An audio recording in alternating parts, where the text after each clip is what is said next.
tonight. Daytime with Aston Avery as it is our back to school special. Stephen Smith, my regular contributor, joins me on the line. Hello, Stephen. Aston, how are you? Fine, thank you, Stephen. And obviously, I have to say, what was school like for you? Because obviously, that's the subject we're Oh my God, everyone's going back to school with such mixed emotions. There's some kids loving going back to school. Certainly, a lot of parents glad they're going back to school. For me, school was a bit mixed. I was kind of like Marmite. Half the kids really liked me, and the other half didn't. So it made my life quite difficult, I have to say, because there was a lot of bullying, and then of course. At 15, I came out in the 70s, which was outrageous for the time. So school was a mixed, but I mean, I don't regret anything I ever do in life, but it was a mixed bag, to be quite truthful. I had some great teachers that really were fantastic, particularly one, Mrs. Wilkinson, who was my pottery teacher, became my friend. I even went to have tea with her. Yeah, it was an interesting experience, worthy of a book. Aston, what was school like for you? I think the final years were a little bit hit and miss, really, when especially in secondary school, because you would get that feeling like want to move on, etc. Yeah. Here, that's part of it, and that's part of the reason. But then at the same time, I think mostly on that, I think the junior schools fine because there was teachers there that I got on with, and then suddenly secondary schools it just went slightly backwards, of course. There. Yeah, I mean, it's interesting, isn't it? I mean, so I often find people that didn't like school or were bullied go on to be terribly successful people. It's interesting, isn't it? And sometimes people that are really popular and they sort of whiz kids at school don't do quite as well in life. Exactly. So, but coming to that side here, we're going to get some professional advice now here, I have to say, goodness, Stephen. Heidi And that's, back. Yeah. and that's our agony aunt, and Heidi Gammon joins us right now. Hello, Heidi. Good morning, Aston. Good morning, Stephen. Lovely to see you. Great Your to have hair's looking great. And Heidi, great to have you on as always. And obviously, did you like school back then? And what did you say to kids that are not looking forward to going back, especially when they're going back this week here? Yeah, I mean, I was fortunate. I actually really enjoyed school, but mostly to see my friends more than anything else. But yeah, I would say if there's kids out there who are not looking forward to going back to school, be as organised as you can the day before. And I think because that takes some of the anxiety away. You know, get your bag ready, get your uniform out, all of that sort of stuff. And then just for the first day, just focus on seeing your friends, and then the rest will get easier after that. You know, it's just one step at a time, I think. I mean, Heidi, one of the big problems is, and we know this in life really, is a lot of kids go back and they're getting bullied right away at school. It's a big area. But what do you say to kids that are being bullied? What to do? I mean, it's awful, and I myself was bullied at school, so I really know it's really awful if you're being bullied. And the first thing I would say is speak to someone. Now, that someone doesn't have to be your parents. It doesn't have to be, you know, your form tutor. It can be your favorite teacher, like you said. You had your pottery teacher was your favorite. Yeah. It doesn't matter who you speak to, but it needs to be an adult, and it needs to be someone you trust, that you feel safe with. Yeah. And then I would speak to that person and then let them deal with it, because it's very difficult. And as really much difficult as you can, try and ignore them, try and get out of the way, keep yourself safe. But the first thing to do is really speak to an adult that you trust. Yeah, and this was really interesting, Heidi, you mentioned there, so many children don't tell their parents they're being bullied. It's as if they've let them down. Yeah.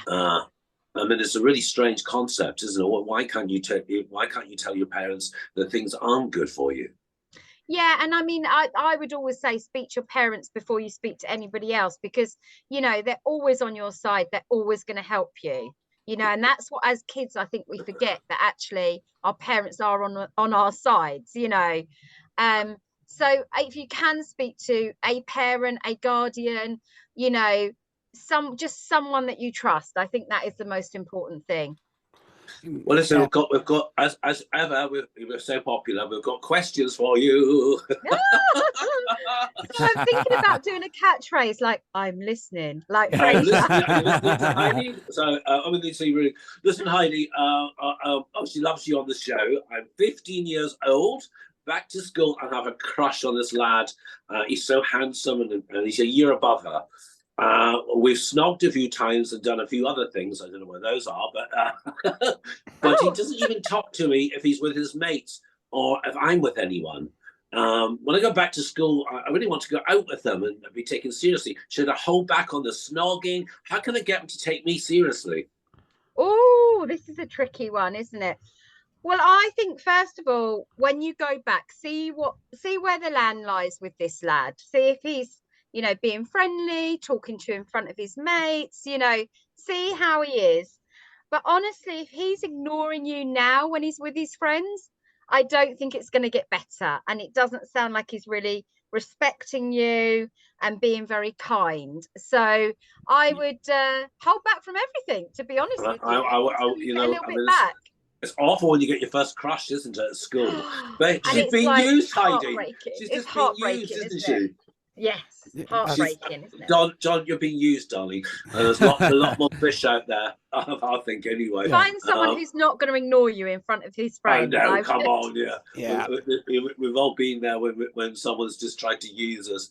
I've got one from Southend here, Heidi, as well, that's just sent in a question here. And this is Joe from Southend, and they've said they want to go back to school as a man. They are 16 and trans. Their mum and dad are 100% against that and have told them that if they do, they can forget going to further education with financial support. They can leave and get a job and home of their own, but it is really depressing. What can they do here, Joe? Or can that Heidi, I should say? Oh, well, firstly, hi, Joe. I really feel for you. Oh my God, how difficult and what a tough place to be in. I'm so sorry to hear that you're so sad. I think if you're really 100% sure about transitioning, which it sounds like you are, please, the first advice I would give you is to please do it the right way and go and see a doctor. Don't order anything online or anything like that. Go down any dodgy paths. Go to your doctor and do it properly. But I think if this is truly your path, you need to follow it and be true to yourself. I mean, education-wise, you've got to remember you can always revisit at a later date.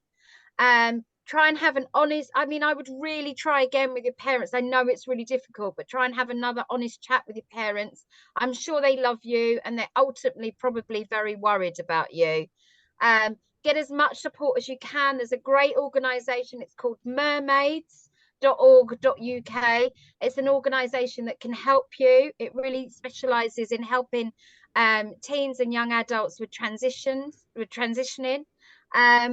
And good luck and be safe. And I'm really rooting for you. And also, do you find, Heidi, that she's saying, first of all, her parents' first reaction is, but maybe she's just takes a little time to educate them and keep at it. They may change their mind. And as I say, Mermaids is an incredible organisation for trans kids, and we're lucky to have it. But I think keep at the parents, because sometimes it's a little bit of a shock for them. And they need educating in what your new lifestyle is going to be.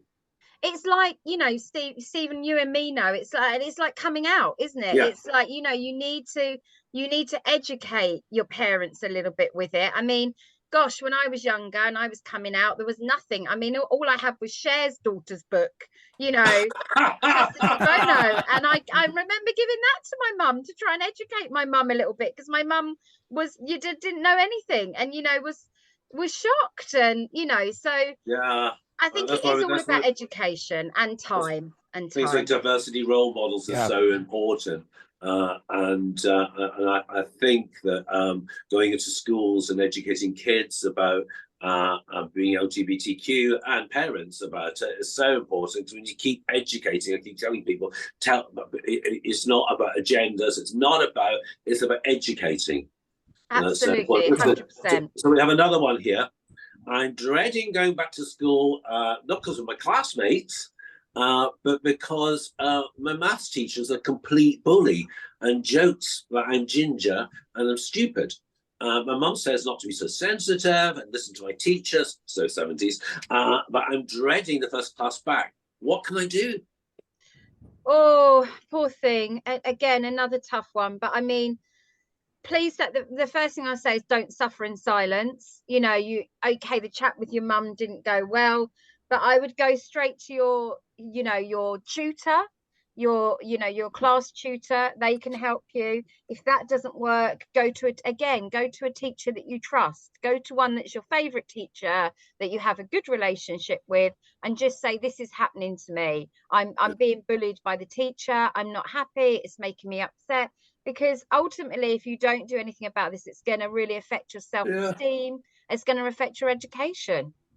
I hate this ginger thing. I'm ginger. I've gone blonde. I mean, I got called. I can't tell you the names I was called at school because I had red hair.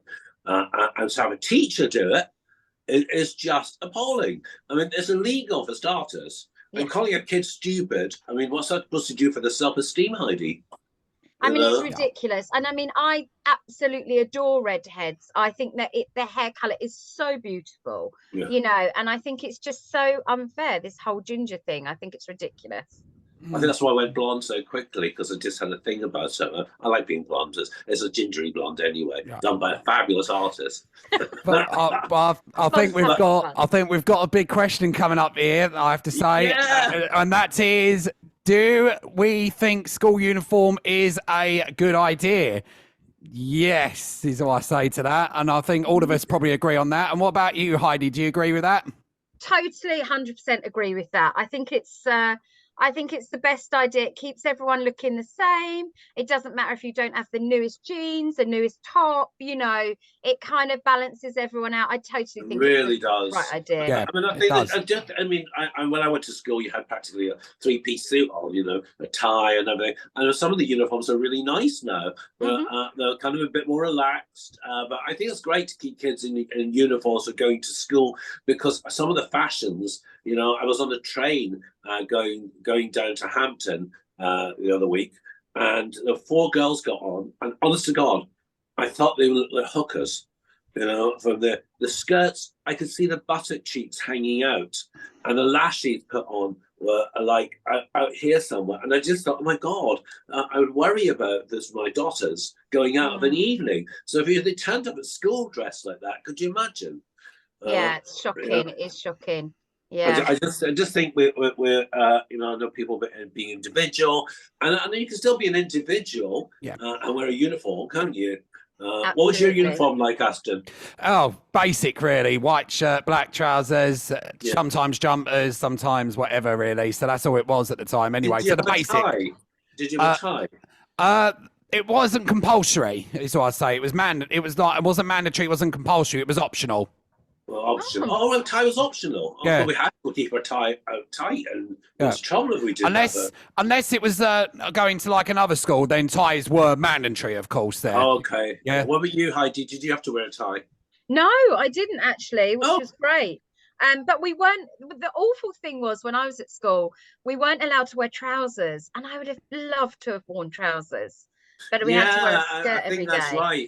That I would debate, not debate. I say yes. Why can't girls wear trousers? But now I think it's now changed. I think they are allowed to wear trousers, and some of the skirts are so short in the school uniforms. Yeah. A couple of girls walk past and were right up here. They're centennials. I don't think they're a fashion statement.